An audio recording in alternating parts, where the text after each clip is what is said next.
Welcome to the Design Build Institute of America's Design Build Delivers podcast. I'm Kim Wright at DBIA's national headquarters.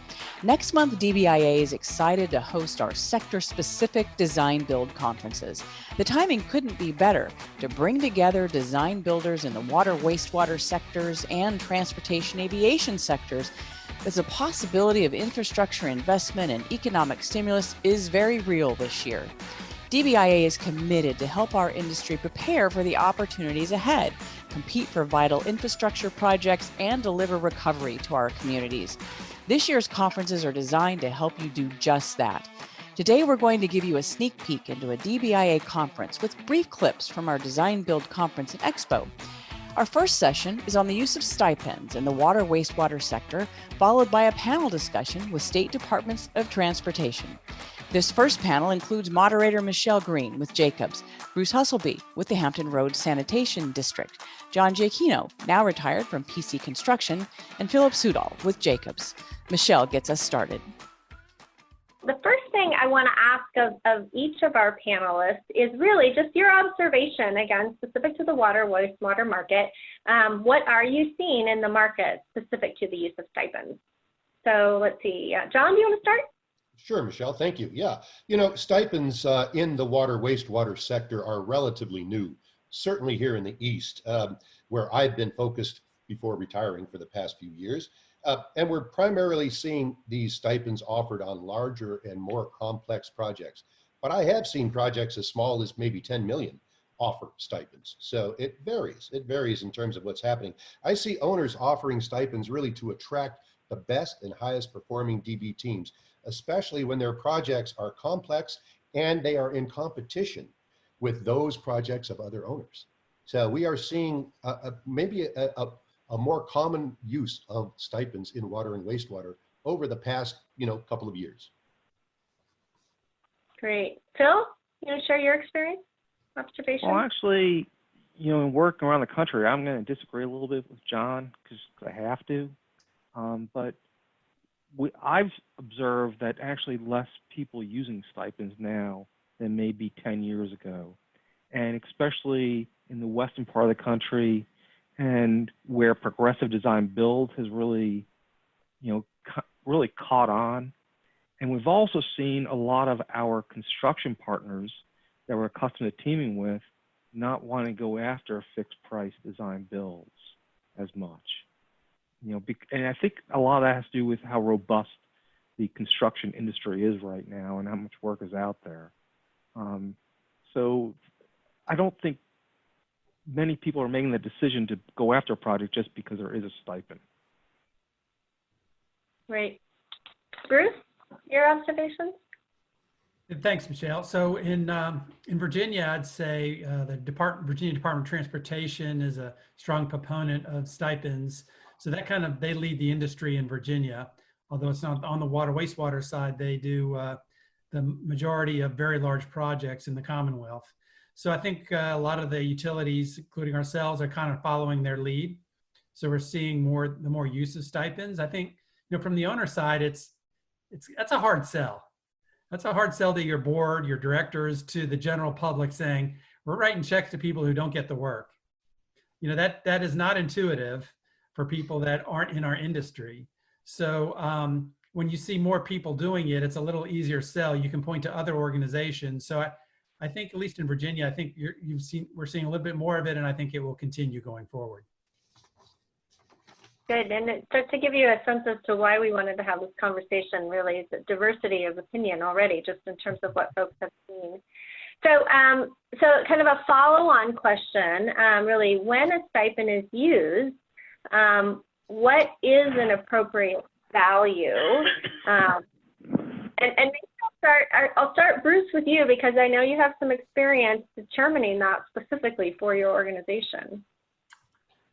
Yeah, so we, as I had mentioned before, we kind of followed the lead of VDOT, and they target for their larger design build projects a 0.1% stipend for the folks that are not successful. And we kind of use that as a target. We don't have a formal policy or written number that it has to be. We look on projects on a case-by-case basis.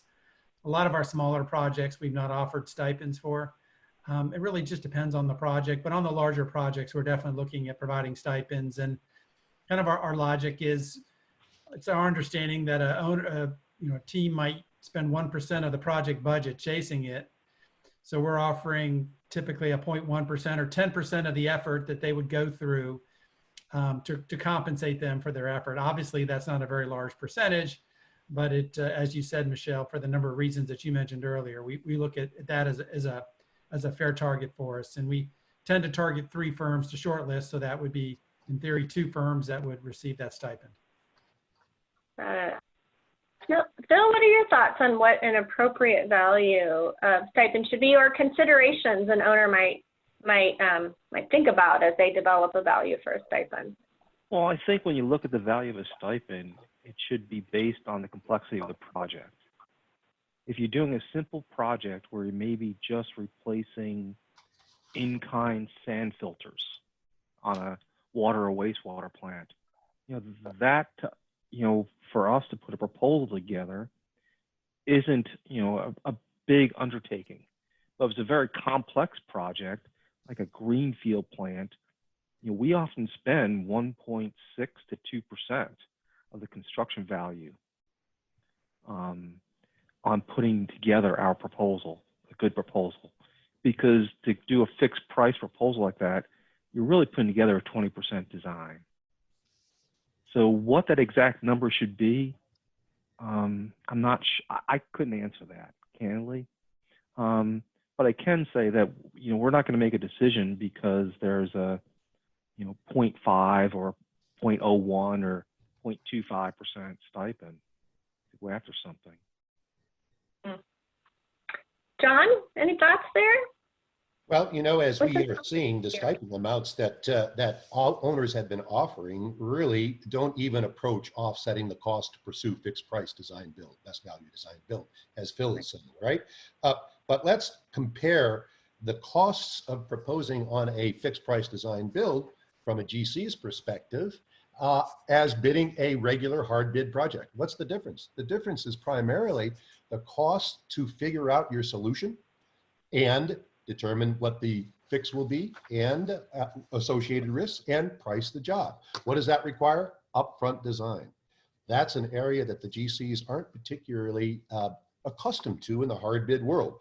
But at any rate, if we look at the difference, that's primarily the difference as I see it in the difference between chasing a hard bid job and a design build job in terms of upfront sunk cost. So the stipends we're seeing in water and wastewater really haven't exceeded more than maybe 1% of project costs, right? I've seen larger, but typically the stipends on the smaller, less complex projects have been low as maybe 50,000.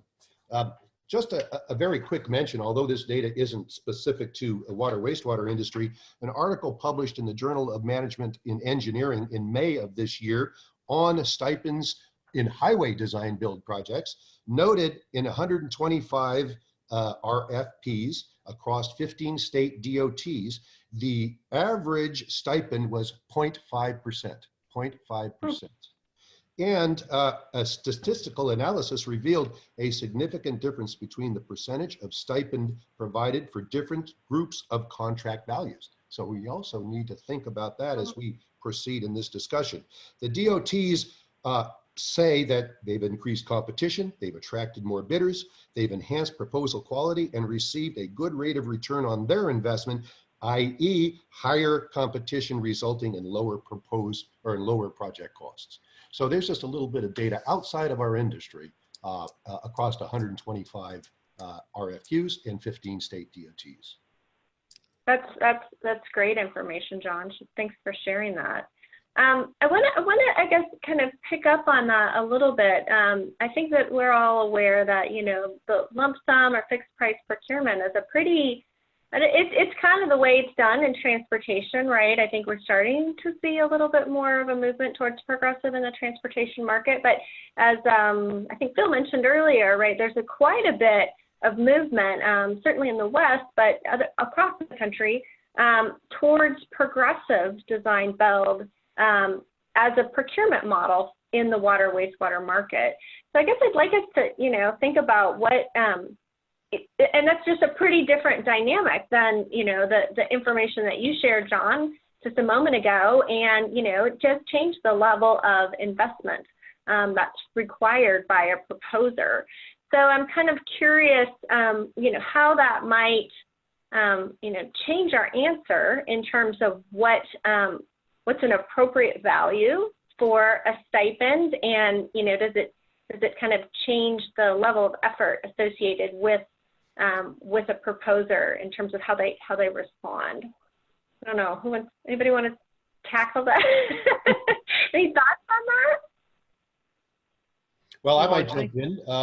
You know, when we look at the costs that stipends cover, quite frankly, very little. They cover very little, and we understand that, right? Typically not even close to the cost of designing and pricing a fixed price or a best value design build project. So thinking about a reasonable stipend payment, let's talk about fixed price design build, since stipends on progressive design build is an entirely different discussion, right? Let's focus on fixed price or best value.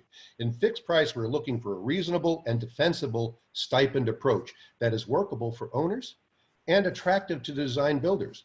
So thinking out loud for a moment, maybe one reasonable, defensible, and potentially attractive approach to establishing the stipend amount is to tie it to the design cost, as I was talking a moment ago. That unusual amount for general contractors in design build is that effort required to design to the point where you can offer your price proposal. So if we're looking at those comparisons, again, I'm thinking about offsetting the additive cost of the upfront design to firms that are pursuing design builds. You know, so maybe this approach could be justified as value added by the owners. As Bruce mentioned, one of the big challenges is selling the governing authority, the governing board, those decision makers on providing a stipend to the unsuccessful firms.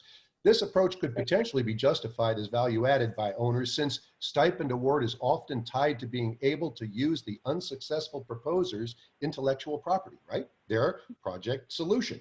It could also result in attracting the highest performing design build teams, as again, the additive cost of design needed to bid is a sunk cost, at least for the GC primes that are doing design build today. So as an example, depending on the level of design provided by the owner and driven by the owner's submittal requirements, a design builder will typically need to advance the design, as Phil mentioned, to scope and price the job, depending on what's in the DCP or in the bridging document. So let's say a qualified design builder needs to advance the design on a particular project, say another 3 to 5%, to determine risks and price the job. That cost, as estimated by the owner, could become the stipend amount, right? Could become the stipend amount. Now, what would that do? Help us do several things. It tends to limit the proposal deliverables required by the owner, because the owner's paying for them now, right? The owner's paying for them now, and has the opportunity to use those proprietary or intellectual ideas. Secondly, it reduces the overall cost to propose, both in terms of submittal requirements and the potential stipend compensation. Thirdly, the GC spends an amount to pursue design build similar to which it would if it were hard bidding a similar job, therefore making it easier for those firms to enter the design build market. Just a thought. Good thought. Phil or Bruce, any follow-on comments before I move us along? So I'll just add, we typically provide a basis of design report, which is typically in the range of a 20 to 30% design, plus or minus, depending on the project. So we try to give the design build teams a good bit of information so that they're not investing too much money up front.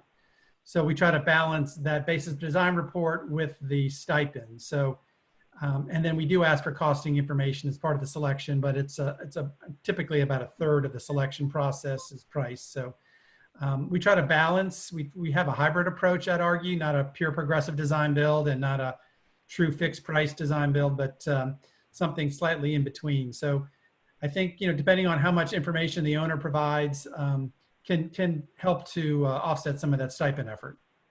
Now we'll head over to the transportation sector with a panel of owners, including our moderator, Jim Avitable with RS&H, Brian Barth from Texas DOT, Richard Clark, LA County Metro, Christopher Gaskins, South Carolina DOT, and Shalindra Patel, Virginia DOT. They'll look at what could be the new normal for state DOTs. It's really encouraging to hear from all of you and how each one of your organizations has somewhat similar, but somewhat, unique challenges and how you've navigated those. Um, From what I'm gathering through our discussions, it seems like everybody's organization is starting to adapt to the point where you could almost say that we're now functioning in a new normal, right? And projects are in different phases of project development, still advancing. Give us a little bit of background of what you feel the biggest challenges are for your agency as we start to return to some form of normalcy. We still have public safety issues, resources being a concern, working remotely, reduction in revenues has been stated several times.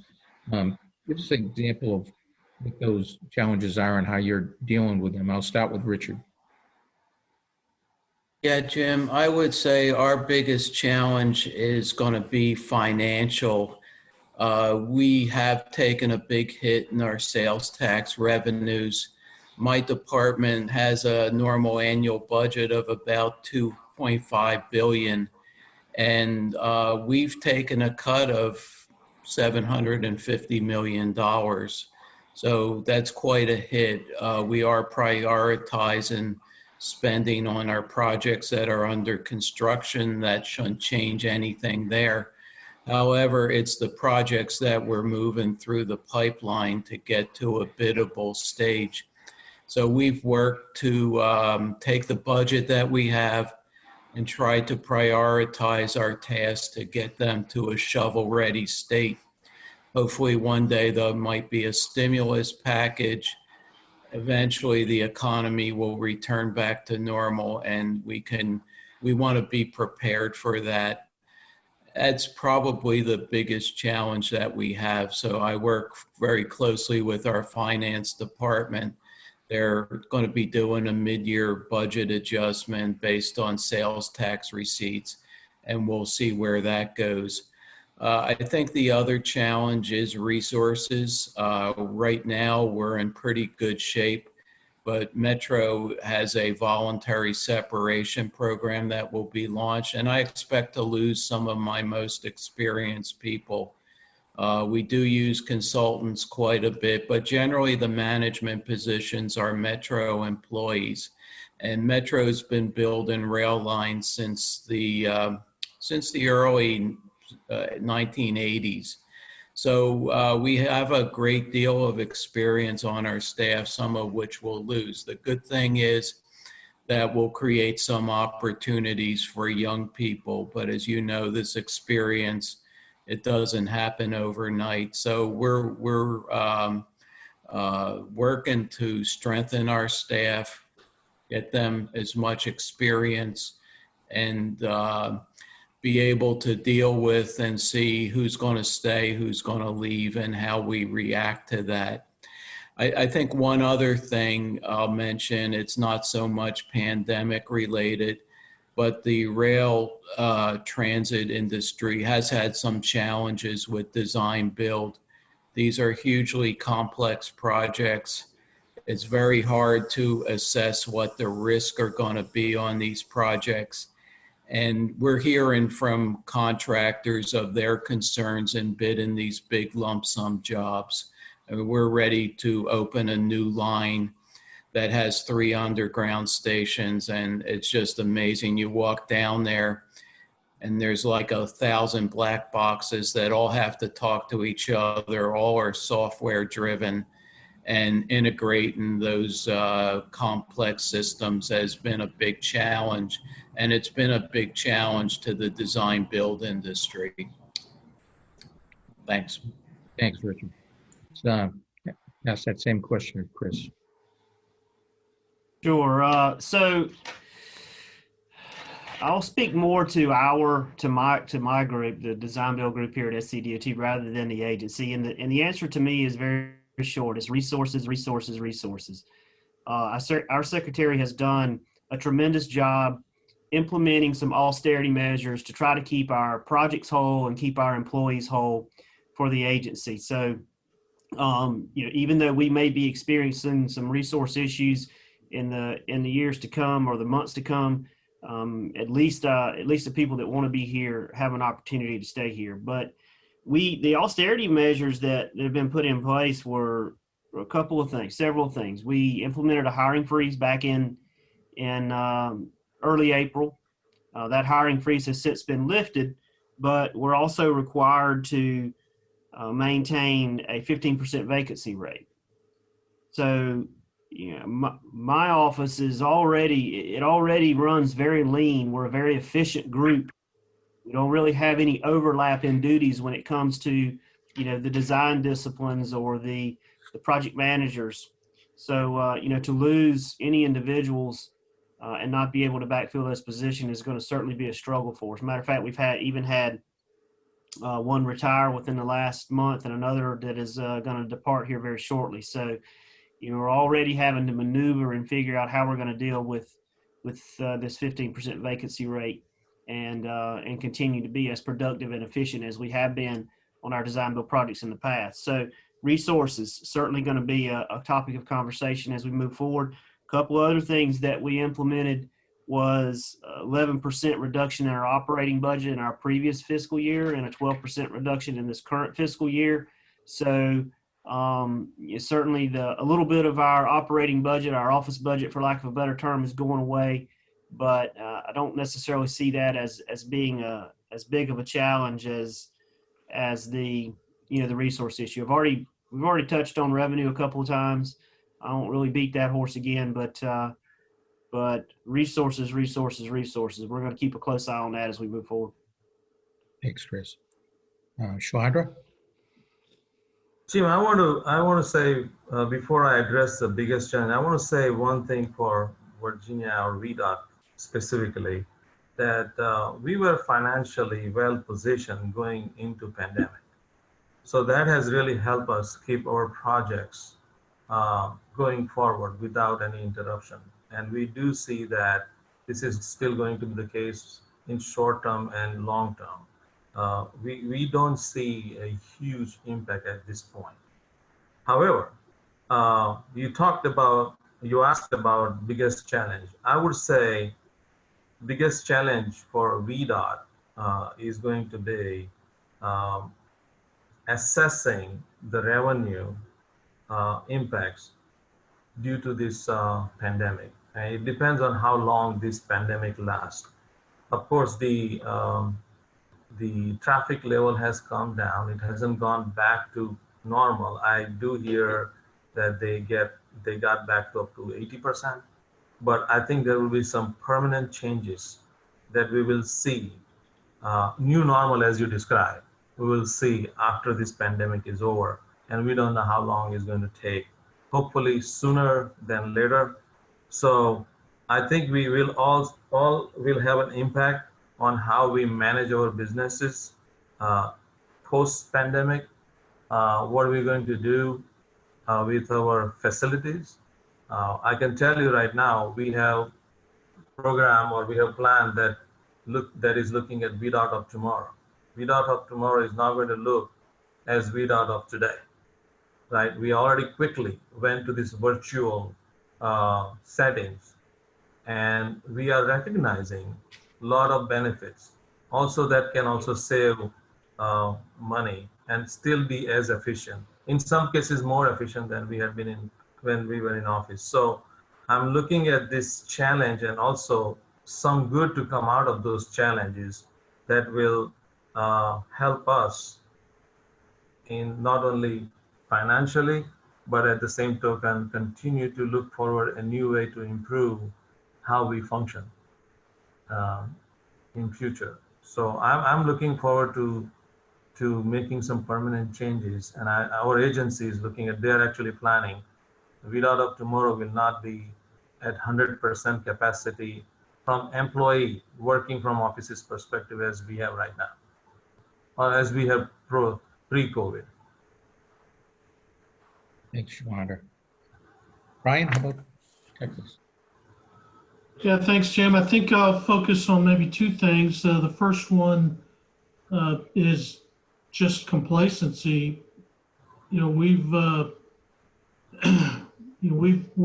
back to about 25% for our office workers, in the office, but our field folks have been out in the field, never stopped, kept on in business as usual with the addition of all the protocols. We worked on safety protocols with the industry to make sure we keep our folks and industry folks safe in the field, but they've been doing this now for 7 months, and the tendency is to drop your guard, and we're starting to see on some of our projects social distancing not being followed, even masked, and we've got to keep that in front of everybody, that we've got to keep following those protocols, because an outbreak on a project could just stop down a project completely. And so we're really focused on keeping that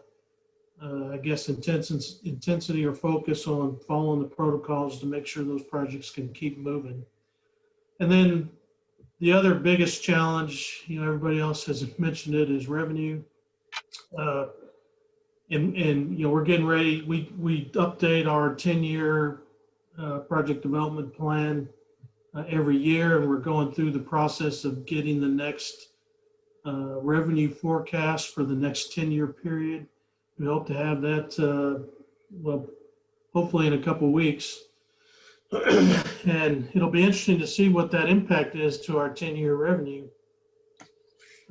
We, like most of us, we depend on gas tax for a big chunk of our revenue, and another big chunk of our revenue is from oil and gas severance taxes in our oil fields across the state. And so with the pandemic, both of those are impacted. And then you had on top of that the price wars between Russia and Saudi Arabia that is causing some inactivity in our oil fields, which impact that revenue stream. The good news is looking at traffic in Texas, it was down up to high 40% when the pandemic started. I think general traffic now is about less than 5% off from the same time last year. And our truck traffic is actually higher now than it was the same time last year. So we're seeing, truck traffic has really rebounded well, and we're seeing normal traffic rebound. So we're hopeful, and it looks like there's signs that the revenue impact won't be as bad as we originally thought. I'd like to get a little feedback on what you're seeing your industry might be doing, your organization in particular, unique, and if any of those challenges actually opened up some new opportunities. Chris, we'll start with you. Certainly. So you've heard me mention this already, and that's our 10-year plan, our strategic plan. That's something that was made very clear to us early on when we started dealing with the pandemic back in March, April, May timeframe, that we were going to stay the course with our 10-year plan, and we really haven't wavered off of that. There's design build contributes significantly to the success of that plan, and we haven't missed a beat really on finishing up the procurements associated with those and getting those projects to award. Back in March, April, May timeframe, June timeframe, we awarded 3 design build projects within that time frame, and actually fired up a couple of procurements for what will, at least from a phase perspective, what will be our largest design build project in the history of the state. And so it's been fairly throttled down on all design build projects as we move forward. In some cases, some projects have been delayed a little bit from that public hearing perspective, but overall we are still on schedule for the projects. I did have a concern, as Chris mentioned, about proprietary meetings that we have. I do see value of a face-to-face meeting when you come to our office, put the role plot on the desk, and go through your innovative ideas, and also confidential setting, as we say. I did speak to a lot of our industry partner, and Chris, as you mentioned, they feel there is no, change in the way that they see these meetings are going. They really think that there is no change from efficiency perspective, except one, and I'll share that with you guys. They miss seeing DOT's expression when they're putting ideas in front of us, right? So that face reading is taken out of this equation. So that's the only one minor disadvantage that I was told. Otherwise, it's being really all this virtual work that we were reluctant. I was one of those that was reluctant to see how efficient it could be. It made me believer out of it.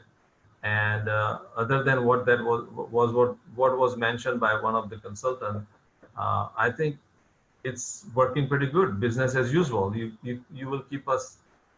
You will keep me saying business as usual because that's how we are operating right now. The first thing I'll say is I think the pandemic has removed a lot of obstacles or maybe myths about what remote working and teleworking really means. I think we've shown during this pandemic that we can be very productive in a remote or virtual environment, and maybe even in some cases more productive. Thanks, Brian.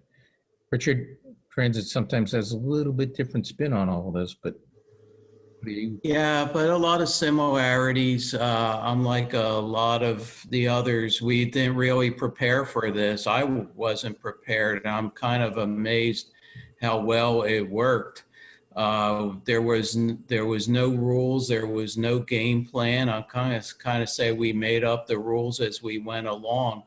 And those early days were pretty wild. You know, people wanted answers. How do I do this? What do I do here? And, you know, we had good staff meetings where we all talked through it because nobody really had the answers, but we reached a consensus on how to do things. I remember when the mask mandate came out and the mayor said you had to have a mask if you were going to be out on a construction site. And we didn't have masks. So there was a wild scramble there. We got through that. But, you know, construction it's a tough industry. And then you throw a pandemic on top of it. I really have to give credit to our people and the industry in general. I think in the future, we'll be talking about the pre-pandemic era and the post-pandemic era. It's going to have fundamental changes to transportation. We don't know exactly what. I'd like to thank all of my panelists for participating and the time you put forward in crafting the responses for everybody to enjoy. So thank you very much. Appreciate it. Both of these sessions are just a snippet of the full conversation you can enjoy at DBIA conferences. We hope you'll join us April 12th through 14th at the Design Build for Water Wastewater virtual event and April 21st through 23rd for our Transportation Aviation Sector Conference. Learn more about both at dbia.org/conferences.